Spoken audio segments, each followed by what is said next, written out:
যে আমাদের সামনে কোনো বিকল্প পথ নেই।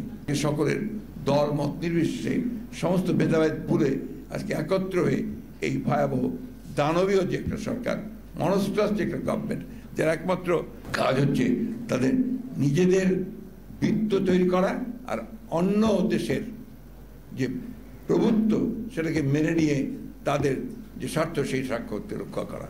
আজকে আমাদের স্বার্থে আমাদেরকে ঐক্যবদ্ধ হতে হবে, আমাদেরকে কেউ করে দিয়ে যাবে না, আমাদেরকে নিজেকে সেটা করতে হবে। নির্বাচন করলে তারা জানে যে তাদের একটা ভূমিধস পরাজয় হবে, তারা নিশ্চিহ্ন হয়ে যাবে।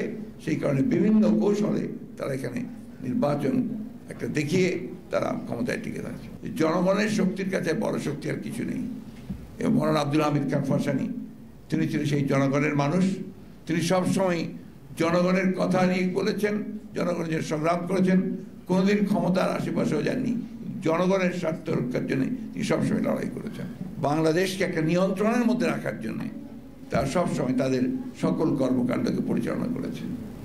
এবং শুধু ফারাক্কাবাদ নয়, গঙ্গার পানি নয়, বাংলাদেশের 154টি অভিন্ন নদী, সেই নদীগুলোর পানি বন্টনের ক্ষেত্রে তারা সব সময়ই গড়িমসি করেছে এবং তারা এই সমস্যার সমাধান করছেও না। তিস্তা নদীর পানি আপনারা সবাই জানেন যে দীর্ঘকাল ধরে তিস্তা নদীর পানি বন্টন নিয়ে এই চুক্তি করছি, এই হয়ে যাবে, এখন ভালো অবস্থা আছে, এই করে করে কিন্তু এই সরকার কাটিয়েছে। ফারাক্কার সমস্যার সমাধান হবে কি করে? তিস্তার সমস্যার সমাধান হবে কি করে?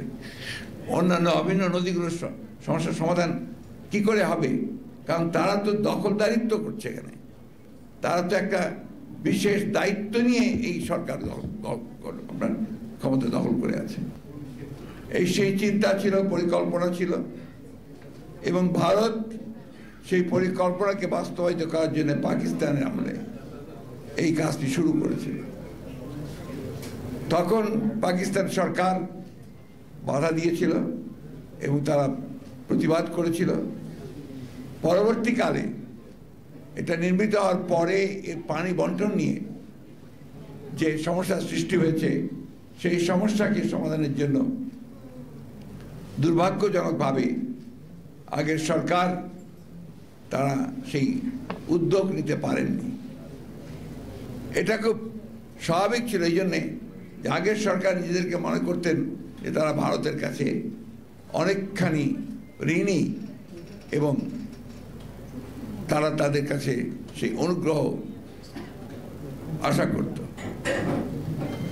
পরিবর্তন হওয়ার পরে মৌলানা আব্দুল হামিদ খান ফাসানি যখন এই বিষয় নিয়ে তিনি আন্দোলন শুরু করলেন, ফারাক্কা মার্চ করলেন, তখন তৎকালীন সরকার, প্রেসিডেন্ট জিয়াউর রহমানের সরকার, তার যে জনগণের প্রতি ভালোবাসা, যে ভালোবাসার কারণে তিনি তার যে নিজস্ব যে দায়বদ্ধতা, যেখান থেকে তিনি 1971 সালেও স্বাধীনতা যুদ্ধ ঘোষণা করেছিলেন, সেই কারণেই তিনি আবার এই ফারাক্কা গঙ্গার পানি বন্টনের ব্যাপারে তিনি উদ্যোগ গ্রহণ করেছিল তার সরকার।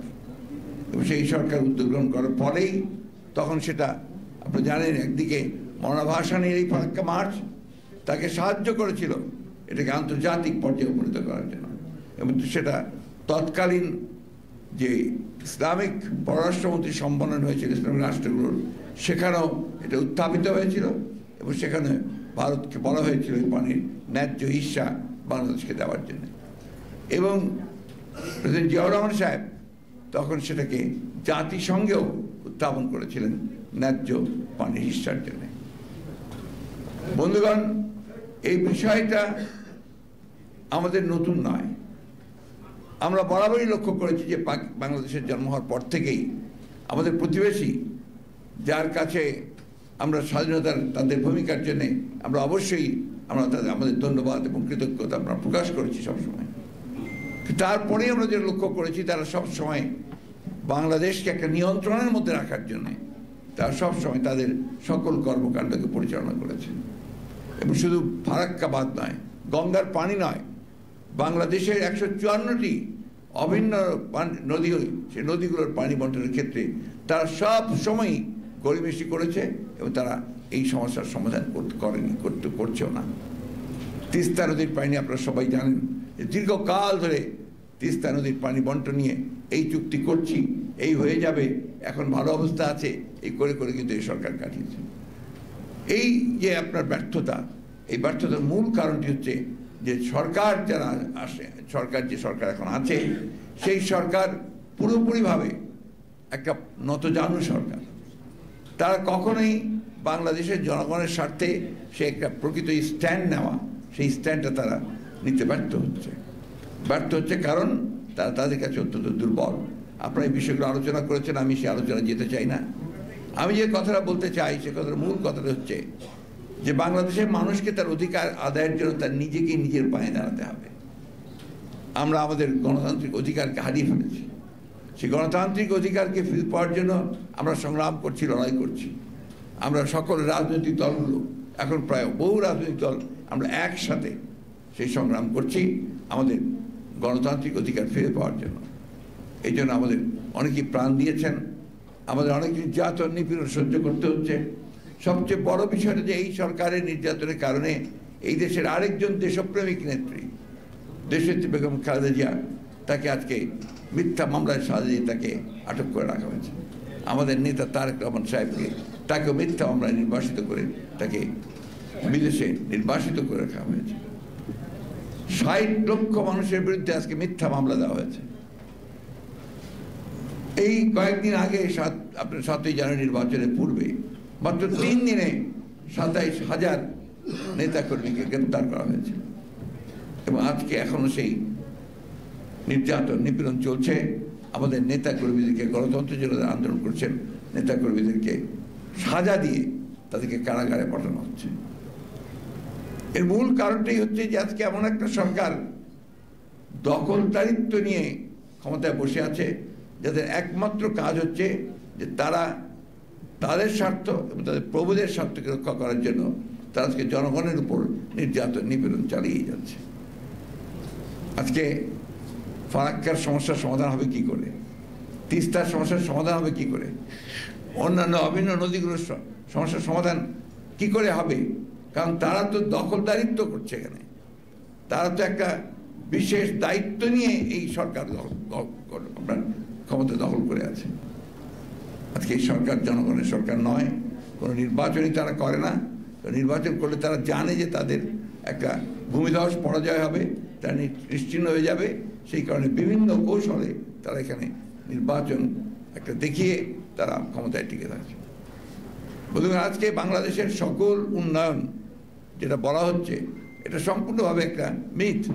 এটা কোনো উন্নয়ন নয়, এটা শুধুমাত্র এই সরকারকে টিকিয়ে রাখার জন্য একটা গোষ্ঠী তৈরি করা হচ্ছে, যে গোষ্ঠীগুলো এই তথাকথিত উন্নয়ন থেকে সবচেয়ে বেশি আপনার বেনিফিশিয়ারি হয়েছে। একটা মাফিয়া রাষ্ট্র তৈরি করা হয়েছে। আপনি চারদিকে তাকিয়ে দেখবেন আজকে এখনকার যে সরকারের যে মদতপুষ্ট যে সমস্ত ব্যবসায়ী, যে সমস্ত ব্যক্তিরা আছেন, তারা সবাই এই তথাকথিত সরকারের যে আপনার গুণকীর্তন গায়। তার একটা মাত্র উদ্দেশ্য যে সরকার টিকে থাকলে তারা তাদের লুণ্ঠন, তারা তাদের যে আপনার বিদেশে টাকা পাচার করে সম্পদ তৈরি করা, তারা সেইগুলো তারা করতে পারবেন। আজকে ফারাক্কা দিবস আমাদেরকে ওই কথাই মনে করিয়ে দেয় যে জনগণের শক্তির কাছে বড় শক্তি আর কিছু নেই। এবং মৌলানা আব্দুল হামিদ খান ফাসানি, তিনি ছিলেন সেই জনগণের মানুষ। তিনি সবসময় জনগণের কথা নিয়ে বলেছেন, জনগণের জন্য সংগ্রাম করেছেন, কোনোদিন ক্ষমতার আশেপাশেও যাননি। জনগণের স্বার্থ রক্ষার জন্য তিনি সবসময় লড়াই করেছেন। আজকে ফারাক্কা দিবসে জানে আমাদের কাছে একটা প্রতীক, আমাদের আন্দোলনের, আমাদের সংগ্রামের একটা প্রতীক, যে আজকে আমরা সমস্ত বাংলাদেশের মানুষ যদি ঐক্যবদ্ধ হয়ে আমাদের যে লক্ষ্য, বাংলাদেশকে একটা গণতান্ত্রিক রাষ্ট্র নির্মাণ করবার যে লক্ষ্য, সেই লক্ষ্যে যদি আমরা সবাই ঐক্যবদ্ধ হয়ে কাজ করি, তাহলে অবশ্যই আমরা সেখানে জয়লাভ করব। অন্য কোনো শক্তি আমাদেরকে প্রতিহত করতে সক্ষম হবে না। আমি আবারও আজকে যারা বক্তব্য রেখেছেন তাদেরকে আন্তরিক ধন্যবাদ এবং কৃতজ্ঞতা জানাচ্ছি যে তারা মূল বিষয়গুলো অত্যন্ত বিশদভাবে তুলে ধরেছেন। এর টেকনিক্যাল সাইড, পলিটিক্যাল সাইড সবই বলেছেন। আমি শুধু সংক্ষেপে এটুকু বলতে চাই যে আমাদের সামনে কোনো বিকল্প পথ নেই। বাংলাদেশকে যদি আমরা রক্ষা করতে চাই, বাংলাদেশের স্বাধীনতা সার্বভৌমত্বকে যদি আমরা অক্ষুণ্ণ রাখতে চাই, বাংলাদেশের জনগণকে যদি আমরা রক্ষা করতে চাই, তার যে উন্নয়নের আকাঙ্ক্ষা, তার যে একটা গণতান্ত্রিক রাষ্ট্র নির্মাণ করবার যে আকাঙ্ক্ষা, তা যদি আমরা পূরণ করতে চাই, তারা আজকে সকলের দল মত নির্বিশেষে সমস্ত ভেদাভেদ ভুলে আজকে একত্র হয়ে এই ভয়াবহ দানবীয় যে একটা সরকার, মনস্টাস যে একটা গভর্নমেন্ট, যার একমাত্র কাজ হচ্ছে তাদের নিজেদের বৃত্ত তৈরি করা আর অন্য দেশের যে প্রভুত্ব সেটাকে মেনে নিয়ে তাদের যে স্বার্থ সেই স্বার্থকে রক্ষা করা। আজকে আমাদের স্বার্থে আমাদেরকে ঐক্যবদ্ধ হতে হবে, আমাদেরকে কেউ করে দিয়ে যাবে না, আমাদেরকে নিজেকে সেটা করতে হবে। এই কথা বলে আবার আপনাদেরকে ধন্যবাদ জানিয়ে আমি ভাষণ শরীর পরিষ্কার ধন্যবাদ জানিয়ে আমার বক্তব্য শেষ করছি। ধন্যবাদ।